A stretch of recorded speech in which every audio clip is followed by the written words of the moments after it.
మనం గెలిచినప్పుడు చప్పట్లు కొట్టేవాళ్ళు, మనం ఓడిపోయినప్పుడు భుజం తట్టేవాళ్ళు, నలుగురు లేనప్పుడు ఎంత సంపాదించినా ఎంత పోగొట్టుకున్నా తేడా ఉండదు. Greatest battles are with closest people. గొప్ప యుద్ధాలన్నీ నా అనుకునే వాళ్ళతోనే.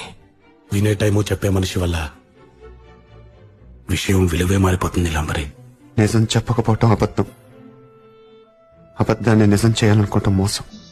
జీవితంలో మనం కోరుకునే ప్రతి సౌకర్యం వెనకాల ఓ మినీ యుద్ధమే ఉంటుంది. యుద్ధంలో గెలవడం అంటారా శత్రువుని చంపడం కాదు సార్, శత్రువుని ఓడించడం సార్. ఏం చెప్పాను?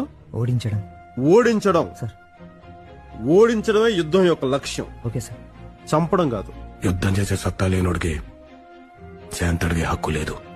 నిజం చెప్పేప్పుడే భయం వేస్తుంది అన్న, చెప్పకపోతే ఎప్పుడు భయం వేస్తుంది. అద్భుతం జరిగేటప్పుడు ఎవరూ గుర్తించలేరు, జరిగిన తర్వాత ఎవరు గుర్తించాల్సిన అవసరం లేదు.